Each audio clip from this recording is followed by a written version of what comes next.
The partitas offer an important way of understanding how these musicians and composers thought of one another. And the achievement of Bach is that he takes from the world around him in equal measure to what he gives to the world. You know, he's a man in complete balance with the musical world.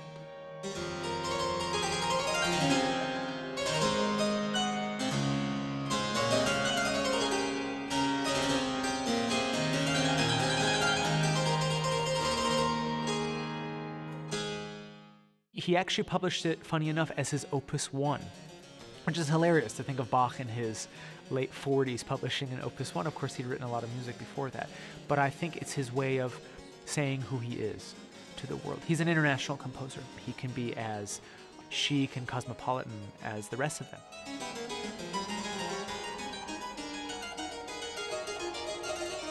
There are certain aspects of the score, the published score, of 1731 that are a little confusing, that are a little ambivalent.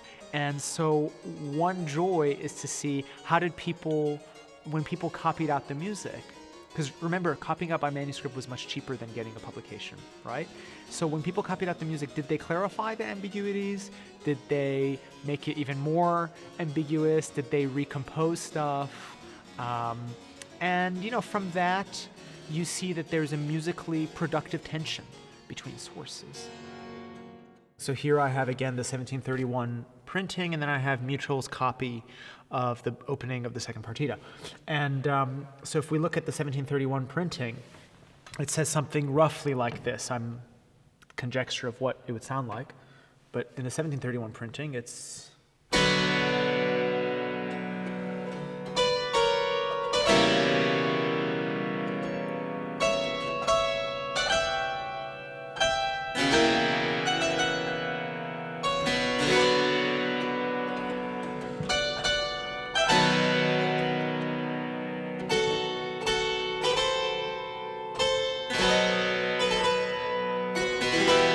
something like that, right? Now, Mutel, sometime in the 1750s, I think, he writes this out. He writes something very, very different. I had to look kind of super close to see all the little ornaments he writes. It's beautifully written.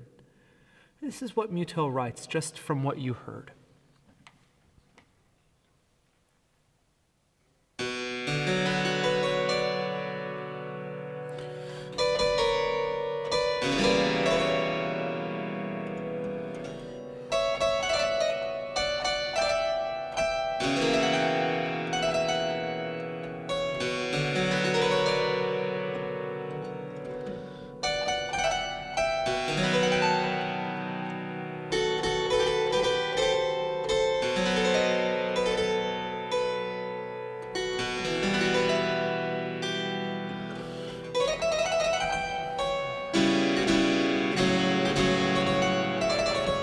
Anyway, he takes something, I mean, particularly in the ornaments and the way he kind of writes around it. He takes a high Baroque Sinfonia and he makes it into a classical fantasy. We've got, you know, little things like that, little grace note there. That actually means that there's an ornament under the C and one under the D. Something like that. Again, if we compare that to what we have in the printing, it's vastly different. Which one is right? Doubtless the printing is right, but it's not the only way to interpret such a piece. You know, is it a bit provocative? Yes, maybe. But again, what Bach thought of his students and what they thought of one another's music itself is an interesting question to ask.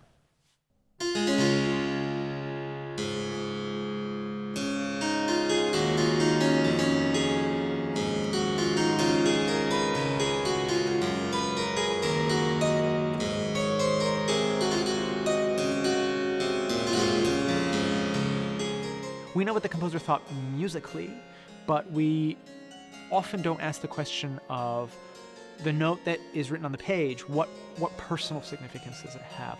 What was he going through at the time? Also, it's very difficult for us to understand the 18th century mind when it comes to music because they heard it once and they didn't hear it again. So music is something very fleeting. It's ephemeral. Now, the difficulty is how do you catch that in a recording? I have to confess, most of the recording is basically single takes of stuff, and it's how I felt. And I kept it because I felt there was some beauty there, and if I play it again, it'll be completely different, and you can't really edit that stuff together. So in a sense, this recording of the partitas, I have to admit, is a little bit of an experiment because I definitively reject the idea of a definitive reading. You might say the recording is just a big question mark of what if we did it this way?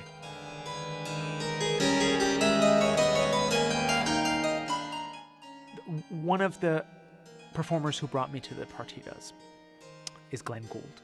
His recording of the Six Partita always meant a lot to me because it was like the world shattered when he played the Six Partita. I'll never forget the first time I heard it. It was in the car and it was really dark, and then all of a sudden Glenn Gould's Six Partita came on, and I had to stop the car and I thought, what is this? What depths of imagination does this come from? And this performer who plays it where you can hear his own struggles and his own imagination. I thought, that would be a nice way to play Bach. Why does it always have to be objective? Why does it always have to be definitive?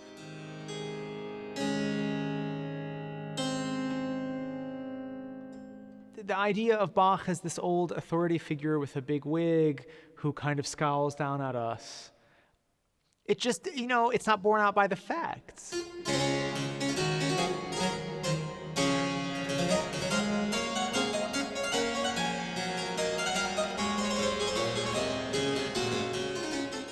If you think Bach is really serious, the partitas hopefully, sort of flick that off that platform. The problem with our orthodox image of Bach is that we think of him as extraordinarily self-assured. I don't think Bach was actually as self-assured as we think he was. He not only looked up to other people, I think he's trying to be other people sometimes. In fact, I'm going to get a lot of flack for this. I think the partitas represent Bach wishing he were Handel, wishing he were Telemann. Doesn't mean he doesn't believe in his own work, but he's clearly trying to participate in a discourse that he's not necessarily part of.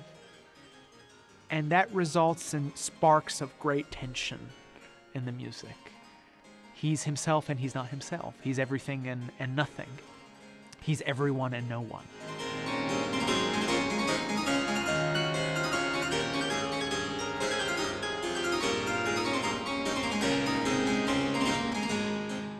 One thing that Glenn Gould said, I'm probably misquoting this, I'm probably paraphrasing it wrong, but he said, there's no point of recording something unless you have something different to say. What's the point of recording it just to be the way that people do things? That's not what the sources show.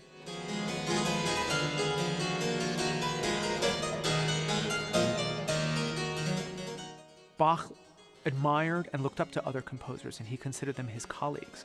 And the partitas represent this achievement not only of someone who, just as a spirit, is in balance with himself and with others, but someone who absorbs what's around him, and the way that he gives it back is to make it richer.